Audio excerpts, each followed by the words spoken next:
निम्न में से कौन सी नदी राजस्थान के आंतरिक अपवाह तंत्र से संबंधित नहीं है? यानी इन चारों में से कोई एक ऐसी नदी है जो आंतरिक प्रवाह की नहीं है, हमें उसे छांट करके अलग कर देना है। यही हमारा उत्तर होगा। आओ, क्या बताओ, क्या उत्तर होगा? कौन कौन बता रहा है मुझे? तमाम विद्यार्थी देख रहे हैं और सब उत्तर बताने का प्रयास कर रहे हैं, और प्रयास करोगे सफलता मिल जाएगी।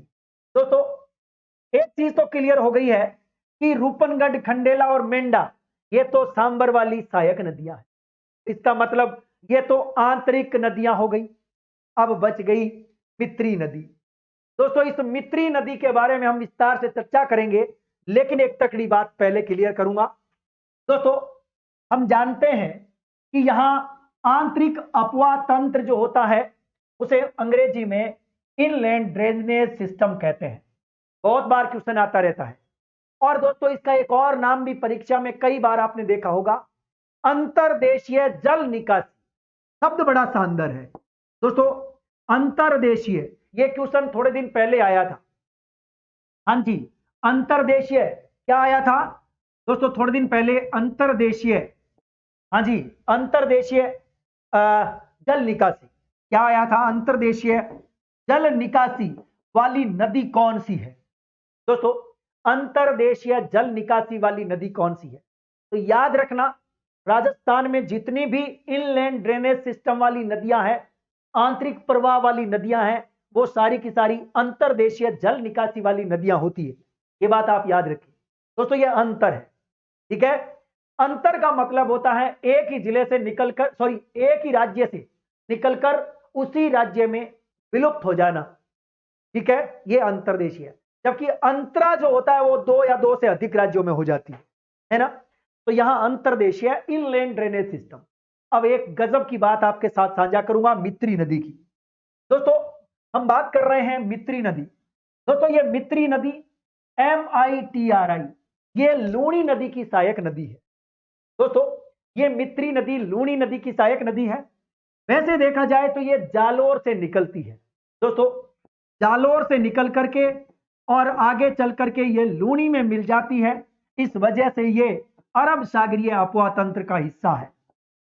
दोस्तों, अरब सागरीय अपवाह तंत्र का हिस्सा है मित्री नदी। तो आज तक आपने लूणी नदी को पढ़ा होगा। लूणी नदी में दोस्तों आज के बाद मित्री को सहायक नदी के रूप में ऐड कर लेना है। ठीक है, तो ये राजस्थान में अरब सागरीय अपवाह तंत्र का हिस्सा है, जालोर की पहाड़ियों से निकलती है।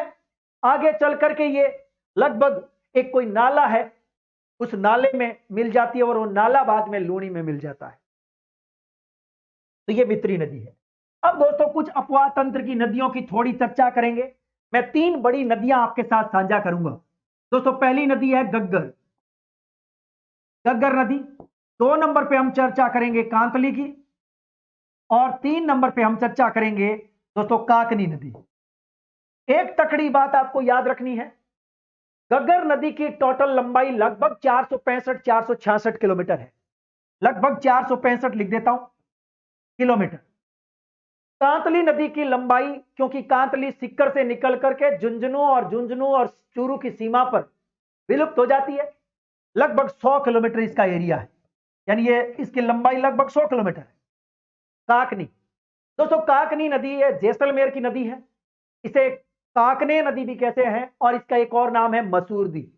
तो काकनी अर्थात काकनी, दूसरा नाम काकने, दोस्तों इसे काकने भी कहते हैं। तीसरा नाम है मसूरदी।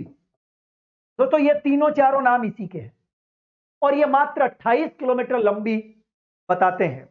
अर्थात मैं लिख देता हूं 28 किलोमीटर। ये आगे चल करके यदि पानी आ जाए चोखा, बाढ़ आ जाए, बारिश आ जाए चौकी, तो ये बुझ झील में गिर जाती है।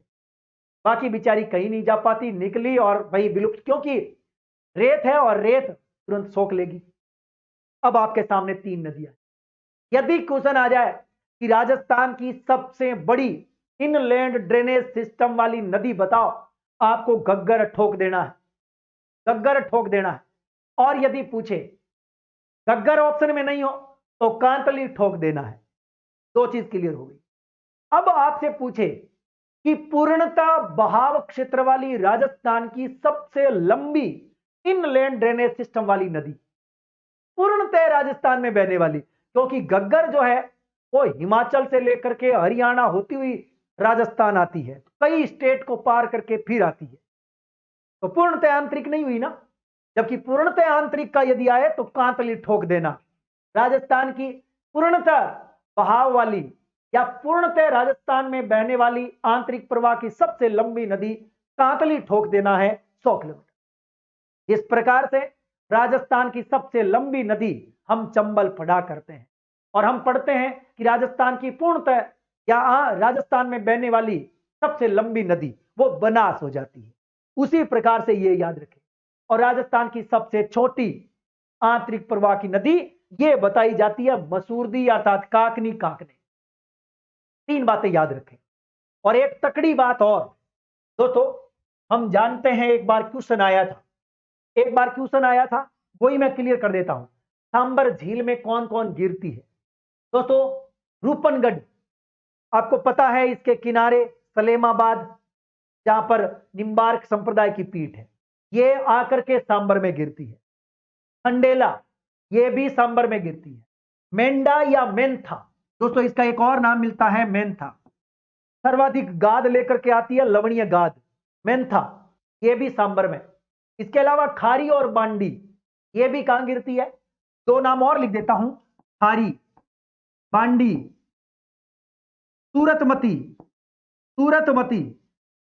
डाबसी, ये सारी नदियां आकर के किसमें गिरती है? सांबर में। तो ये आंतरिक प्रवाह की हो गई। एक बार क्वेश्चन आया था कि राजस्थान की वह कौन सी राजस्थान की वह नदी जो आंतरिक प्रवाह की नदी है, और उसमें ऑप्शन क्या था पता है? ऑप्शन था सोता नदी। दोस्तों ये क्वेश्चन आ चुका है, सोता नदी। आप में से यदि कोई पूछ ले कि राजस्थान में सोता नदी कहां बहती है, किस प्रकार की नदी है, तो याद रखें दोस्तों, मैं सोता नदी को इसलिए पढ़ा रहा हूं क्योंकि यह क्वेश्चन आरपीएससी ने पूछा है सोता नदी के बारे में थोड़ा डिटेल से। दोस्तों, साबी नदी आप सारे लोग जानते होंगे, एक है साबी नदी और एक है सागी नदी।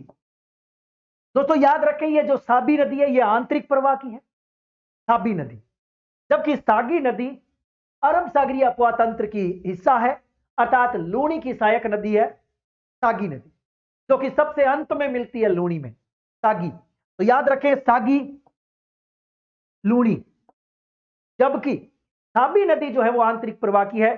जयपुर के पास सेवर की पहाड़ियों से निकल करके ये बहती हुई आगे जाती है, तो बीच में एक नदी मिलती है जिसका नाम है सोता। गजब का क्वेश्चन। साबी नदी की सहायक नदी है सोता, जिसका एक और नाम मिलता है सोटा नाला।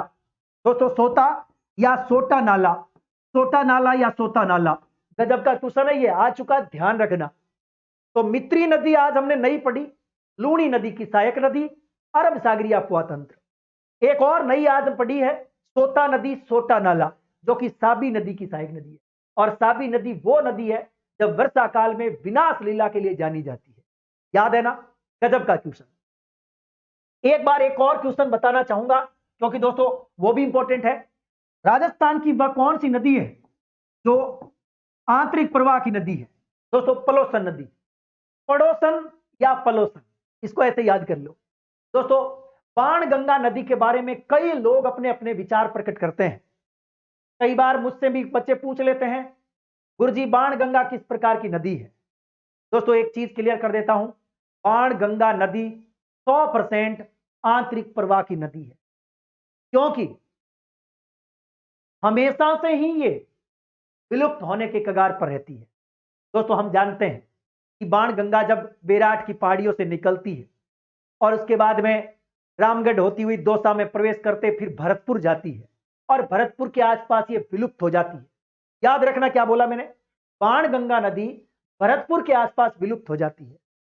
लेकिन कभी कभार कोई भयंकर बाढ़ आ जाए, भयंकर बारिश आ जाए, तब तो पानी कहीं तो जाएगा ही, और जिस दिशा में ढलान होगा उसी दिशा में जाएगा। तब जाकर के ये गलती से यमुना में अपना पानी छोड़ देती है। इसका मतलब ये हुआ कि राजस्थान की वे 2 कौन सी नदियां हैं जो सीधा अपना पानी यमुना को दे देती है?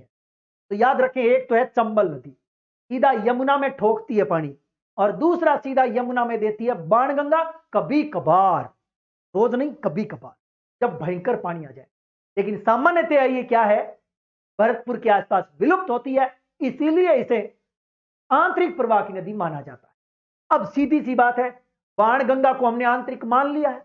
अब बाणगंगा को जब आंतरिक माना तो उसकी सहायक नदियां, जिसमें सबसे इंपॉर्टेंट है पड़ोसन नदी, पलोसन नदी और सूरी नदी, दोनों याद रखें दोस्तों, पलोसन और सूरी, इसका मतलब यह भी आंतरिक प्रवाह की होगी, क्योंकि यह सहायक किसकी है दोस्तों। और एक गुमटी नाला, बाणगंगा की सहायक नदी में गुमटी नाला भी आता है दोस्तों। कौन सा नाला? गुमटी नाला। यह भी क्वेश्चन आ सकता है, मैं ये नहीं कह रहा, आने को कुछ भी आ सकता है। जब मित्री नदी आ सकती है तो पड़ोसन क्यों नहीं, तोता क्यों नहीं, सूरी क्यों नहीं? तो याद रखें, ये सारे इंपॉर्टेंट क्वेश्चन है। चीज और क्लियर कर देता हूं, रूपारेल नदी। दोस्तों हम जानते हैं कि अलवर के अंदर थानागांजी के आसपास से यह नदी निकलती है, नाम है रूपारेल। रूपारेल नदी बहुत इंपॉर्टेंट है क्योंकि यह आंतरिक प्रवाह की है दोस्तों। रूपारेल देखो एक तकड़ी चीज है, यहां रूपनगढ़ है, ये बहुत इंपॉर्टेंट है, रूपनगढ़ की नदी दोस्तों। ये रूपनगढ़ नदी है जो कि सांबर में गिरती है, जबकि ये रूपारेल है जो अलवर में निकलती है थानागांजी की। ठीक है, अब रूपारेल नदी आंतरिक प्रवाह की नदी है, किसकी है? आंतरिक प्रवाह की नदी है। शानदार क्वेश्चन। ठीक है, तो दोस्तों रूपारेल जो है, इसके बारे में एक तकड़ी बात बताना चाहूंगा। कहते हैं कि रूपारेल की कुछ सहायक नदियां हैं जिनमें नाम मिलता है, जिसका नाम है सानगंगा। जो बाणगंगा के स्थान पर इसका नाम याद रखें, सानगंगा दोस्तों। सानगंगा नाम इसकी एक सहायक नदी है रूपारेल की। और एक है नारायणपुर, नारायणपुर, नारायणपुर, सानगंगा, और एक नाम मिलता है सूकड़ी, सूकरी। दो नदियां हैं, याद करें दोस्तों। एक नदी मैंने लिखी है सूकड़ी, एक लिखा मैंने सूकारी। ठीक है, तो एक तकड़ी चीज और बताना चाहूंगा, सूकड़ी नदी जो कि लूणी नदी की सहायक नदी है, जबकि सूकरी नदी रूपारेल की सहायक है। और दोस्तों एक तकड़ी चीज और, जबकि सूकरी परियोजना पूछ ले तो सिरोही में, सूकरी परियोजना सिरोही में एक बार क्वेश्चन आ चुका है, आप गूगल पर सर्च कर लेना, क्वेश्चन मिल जाएगा आपको, पुराना आया हुआ। ठीक है, चलिए भाई, तो इस प्रकार से रूपारेल के बारे में हमने सानगंगा, नारायणपुर और सूकरी, ठीक है, और एक गोलारी नदी, ये भी आप याद कर सकते हैं, गोलारी, गोलारी। तो इस प्रकार से ये रूपारेल की नदियां थी। तो चलिए भाई, ये हमने आज नदियों के बारे में, वो भी आंतरिक प्रवाह की नदियों के बारे में सुना और पढ़ा। आगे बढ़ते हैं अगले प्रश्न की ओर।